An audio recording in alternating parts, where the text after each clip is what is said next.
Bonjour à tous, ravi de vous retrouver dans ce 8e spécial mondial. Nous débutons avec la tanière. La FIFA ouvre une procédure disciplinaire contre la Fédération sénégalaise de football pour violation potentielle de l'article 44 du règlement de la Coupe du Monde.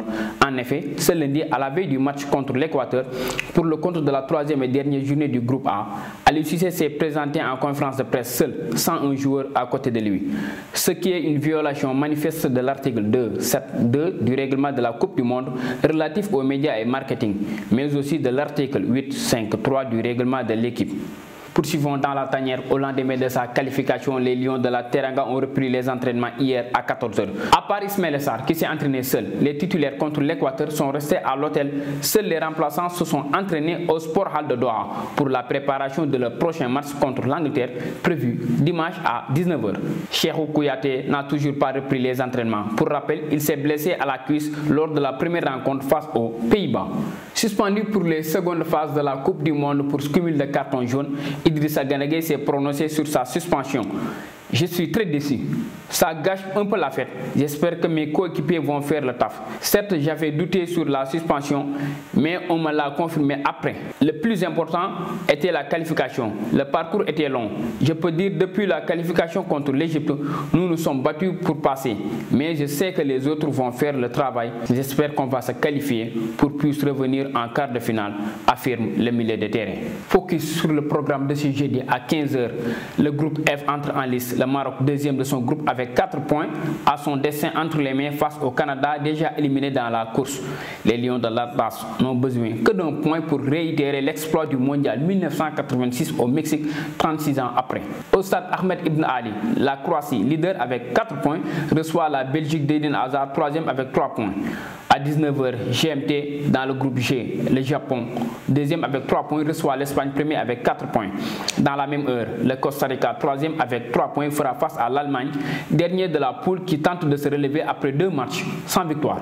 Poursuivons avec les résultats d'hier. La Tunisie, première équipe africaine, a été éliminée dans cette Coupe du Monde Qatar 2022, malgré sa victoire contre la France en troisième match du groupe D sur ses 6 participations au mondial depuis 1978, en 1998, en 2002, en 2018 et cette année 2022, la Tunisie n'a jamais franchi les 8e de finale. Les Aigles de Carthage se sont imposés 1-0 grâce à un magnifique but solitaire de leur capitaine du jour, Wahib Khazri, buteur à la 58e minute. Cependant, la confusion sur un but de l'attaquant français Antoine Griezmann après une remise de Mondassar Talibi à la 98e minute annulée par la VAR, l'équipe de France a préparé une réclamation officielle à l'attention de la FIFA. Nous rédigeons une réclamation à la suite du but d'Antoine Griezmann refusé à tort de notre point de vue, a précisé la Fédération française de football. Pour rappel, cette réclamation doit être envoyée à la FIFA dans les 24 heures suivant la fin du match. Dans l'autre groupe, l'Australie va accompagner la France en 8e de finale après sa victoire 1-0 face aux Danois, un des favoris du groupe.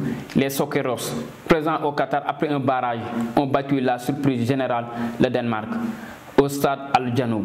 L'attaquant australien Matteo Leckie est le héros du jour à la 60e minute. Les Australiens sortent de leur poule pour la deuxième fois de leur histoire après 2006. Dans le groupe C, malgré un début de compétition difficile avec une défaite surprise face à l'Arabie Saoudite, en première journée 2-1, l'Argentine de Léo Messi s'est retrouvée. Albi Céleste s'est qualifié pour les 8e de finale de la Coupe du Monde en triomphant face à la Pologne 2-0.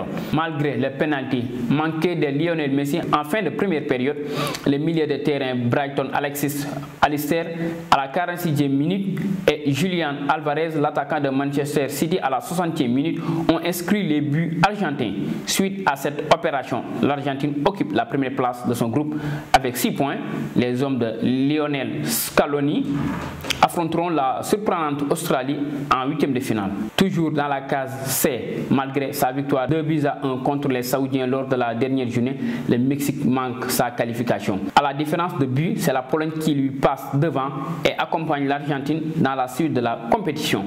Pour le moment, les équipes qualifiées pour les 8e de finale de cette Coupe du Monde sont le Sénégal, la France, le Brésil, le Portugal, les Pays-Bas, l'Angleterre, les États-Unis, l'Australie, l'Argentine et la Pologne. Mesdames, Messieurs, c'est ce qui met fin à cette édition. Merci infiniment de l'avoir suivi. L'information continue sur www.maderpost.com et sur la chaîne YouTube Mader TV, mais aussi sur les applications Télépack et sur l'Imex TV.